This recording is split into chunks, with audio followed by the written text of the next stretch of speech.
Türkçe biliyor. Türkçe biliyor. Ben konuşabiliyorum. Gerçekten. Gerçekten mi? Evet. Nereden öğrendin? Bu nasıl geliyor? Şaşırdım. Nereden geldiniz? Türkiye'den? İzmir'i biliyor musun? Ha, İzmir. Gittin mi Türkiye'ye? Na. Gitmedim. Hayır. Nasıl biliyorsun? Filmlerden? Ha, filmlerde izledim. Hangi filmi izledin? Um, Free. आपने बोतल तो बदला भी जा aslında çok filmler izliyorum. O yüzden birisi söylemiyor. İsimlerini unutuyorsun. Aşk laftan anlamaz ve krallık aşk Evet. falan. İnternetten izliyorsun. Ha, izliyorum. Nerelisin? Buralı mısın? Ha, India'dan. Hangi şehir? Ahmedabad. Ahmedabad. Buraya kaç kilometre uzaklıkta?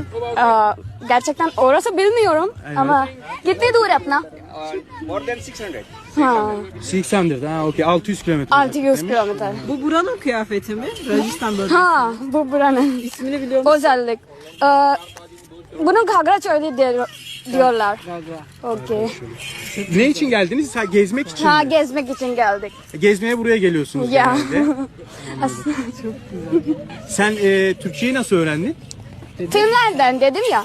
Çok kolay, bu kadar kolay oldu yani. O kadar kolay değil ama ben kaç tane dilleri biliyorum. Evet, çok O yüzden ondan geldi. Arabik falan biliyorum ve kaç tane mence Birkaç tane dil biliyorsun. Ha. İngilizce, İngilizce, Hintçe, Hintçe. Türkçe, Arapça. Arapça. Çok iyi ya. Harika gerçekten Grace. All the best. All the best. Size de tanıştığıma memnun oldum.